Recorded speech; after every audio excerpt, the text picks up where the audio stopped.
Sir? May I see your invitation, please? Sure. Here's my invitation.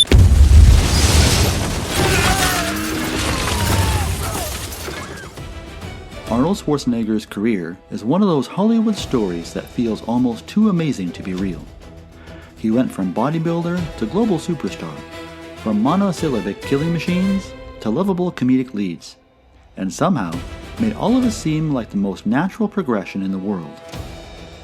By the time True Lies hit theaters in 1994, Schwarzenegger had already spent more than a decade reinventing what a movie star could look like.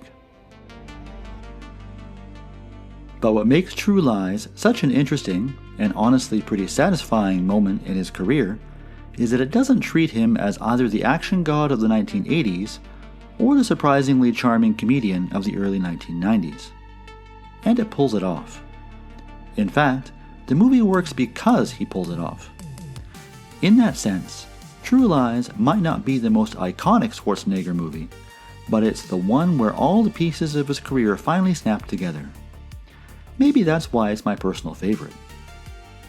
If you go back to the start of his filmography, it's clear why directors in the late 70s and early 80s didn't know what to do with him at first. Schwarzenegger wasn't just another actor. He was a physical event. Conan the Barbarian and The Terminator didn't require him to show a lot of emotional range. And honestly, they don't need to. He was cast for his size, his presence, and the way he could embody something more mythic than human. Then came the string of 80s action films that turned him into a cultural monolith, like Commando, Predator, and The Running Man. These roles cemented a very specific kind of Schwarzenegger persona, invincible, unstoppable, and usually delivering one-liners with the calm confidence of a man who knows he's going to win. Do me a favor.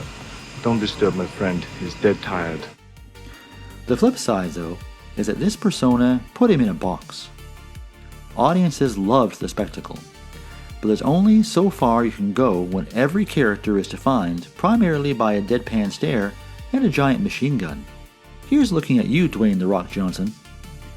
In the late 80s, Schwarzenegger started drifting toward comedy, a move that probably felt like a gamble at the time, but ended up reshaping his career. Twins was his first big step.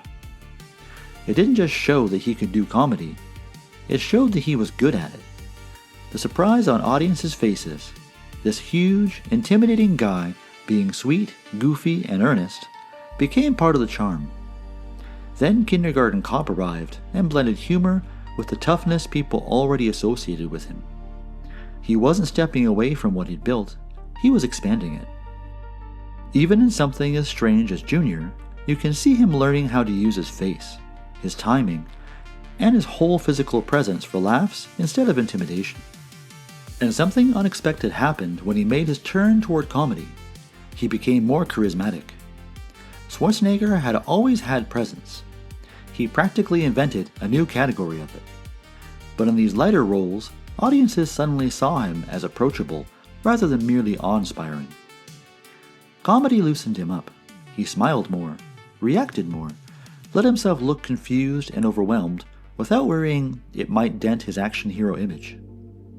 This openness made him more expressive and more engaging.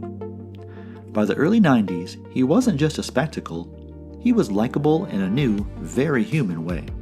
That shift ended up being crucial in True Lies, because the movie needs him not to just be powerful, but to be charming.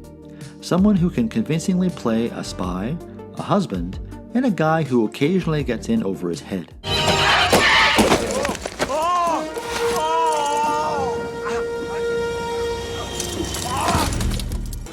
Okay. Back up. Okay. And what the hell were you thinking? I mean, I had the guy, and you let him get away. Look at me when I talk to you. What kind of a cop are you anyway? His charisma in True Lies feels like the payoff of years spent learning how to relax on screen and let audiences in. This shift into comedy didn't happen entirely on its own either. You can't talk about Schwarzenegger's evolution without acknowledging his rivalry with Sylvester Stallone. Send a maniac to catch him. The two of them spent the entire 80s quietly and sometimes very loudly trying to one-up each other. Who had the biggest box office hit? Who had the better physique? Who had the more iconic kills or one-liners? I don't get this back, your ass is terminated. In your dreams. Trench, we got a way out. Thanks. I got my own. Let's get you out of here, pal. Hey, look, I hate to break up the bromance. 20 seconds late. Get money bags up! The thank you would be nice. I hate owing you. Well, you do, big boy. Stallone tried branching into comedy first, and when that didn't land very well, Schwarzenegger saw an opening. He's even admitted that he approached movies like Twins partly as a strategic move. If Stallone was floundering in that territory, Schwarzenegger could swoop in and dominate it. That competitive energy shaped him more than people realize. It pushed him to diversify, to sharpen his timing, and to figure out how to be funny in a way Stallone couldn't manage. By the time True Lies came along, Schwarzenegger had already spent years doing that kind of work that rivalry inspired, quietly building himself into a performer who didn't just look impressive, but could really pull off a wide range of tones. In a roundabout way, Stallone helped create the Schwarzenegger who was ready for True Lies. Comedy had also forced Schwarzenegger to listen and respond instead of simply dominating the frame. It taught him how to vary his expressions, how to build a joke through stillness or awkwardness, how to modulate his delivery so that a line could land without being shouted. It also humanized him. Suddenly, he wasn't just playing superhuman figures. He was playing characters who were believably overwhelmed or out of their depth. That shift would become crucial once True Lies entered the picture. When James Cameron reunited with Schwarzenegger for True Lies, the director didn't just want another Terminator-style figure. He wanted a character who was both larger than life and instantly relatable. Someone who could believably fight terrorists in one scene. Can you lean back a second? Let's go. We can still make our flight. And fumble through a domestic misunderstanding in the next. What can I say? I'm a spy.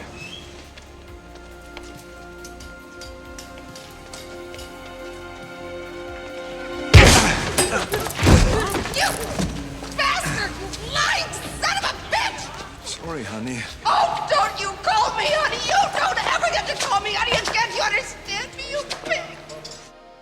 Cameron understood Schwarzenegger better than almost any director ever has, and he wrote the part of Harry Tasker as if he were stitching together the two sides of the actor's career. Harry is a secret agent who is unbelievably competent at his job. This is classic Schwarzenegger territory. But he's also a suburban husband who can't quite navigate the emotional needs of his marriage. The brilliance of the role is that it requires Schwarzenegger to switch gears constantly, and those shifts are exactly what demonstrate how far he had become as a performer. The bathroom shootout, the chase on horseback, and the final Harrier jet set piece. They're textbook examples of Schwarzenegger's physical strengths. He moves with total confidence, sells the choreography, and delivers a kind of quippy bravado that audiences expect. None of this feels new, but it feels perfected. These scenes reaffirm why he became a king of 80s action in the first place. But True Lies really shines in its comedic stretches. The truth serum scene, for example, is one of the funniest moments of his career. Schwarzenegger delivers deadpan lines with perfect timing, letting the absurdity land without forcing anything. There's a looseness to the performance, a sense that he knows exactly how long to hold a beat before the next word. What did they give you? It's another truth agent. It makes you tell the truth? Mm-hmm. Is it working? Ask me a question that I normally would lie to. Have you ever killed anyone? Yeah, but they were all bad. The entire marital misunderstanding subplot, particularly his interactions with Jamie Lee Curtis, shows an entirely different register. Suddenly, he's not the invincible action hero. He's a guy who's been caught lying to his wife and is scrambling to maintain dignity. This is where the lessons from Twins and Kindergarten Cop pay off. Schwarzenegger plays these scenes with a mix of discomfort, charm, and genuine emotional investment. He's funny without being a caricature, and vulnerable without losing his heroic center. Jamie Lee Curtis helps make all this even better. Their chemistry is what grounds the movie, giving it emotional stakes that most action films of the time barely attempted. Curtis matches Schwarzenegger's energy in every scene, but also softens it. She gives him something to react to besides explosions and villains, and those reactions are where the performance becomes more layered.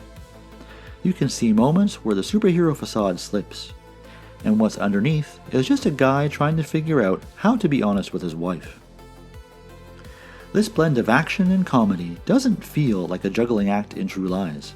It feels like a natural extension of who Schwarzenegger had become. Earlier in his career, those shifts might have felt forced. Here, he moves between the modes as if he's been doing it all along. True Lies isn't just a movie that uses both sides of him. It proves that those sides can coexist in the same character, without undercutting each other. Harry is heroic, but he's also goofy. He's confident, but he's also clueless. He's a caricature at times, but he's also strangely relatable. And for the first time, Schwarzenegger seems completely comfortable playing all of those contradictions. That comfort is part of why True Lies feels like a kind of peak. After this film, Schwarzenegger's roles start to tilt back toward either full action movies, like Eraser, or full comedy, like the holiday favorite Jingle All the Way, but rarely both at once. The stars didn't align in quite the same way again. He made some successful movies afterward, but the singular mix he pulled off in True Lies proved hard to recreate. It was a moment when everything, his early action work, his comedic experiments, his rivalry-fueled growth, and Cameron's understanding of him, came together at just the right time. You're fired.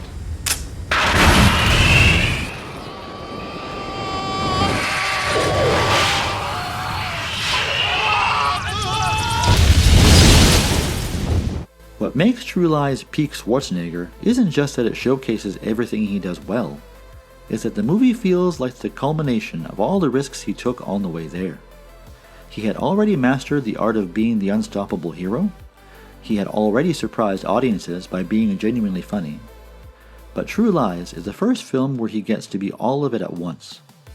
Fully, confidently, and without the sense that he's stretching beyond what he can do. Watching him in this movie, you get the feeling that he's found the exact spot where every version of himself lines up perfectly. It's not just good timing, it's the payoff for years of growth, rivalry, experimentation, and instinct. And that's why the movie still feels like such an important moment in his career. It's the one time everything clicked.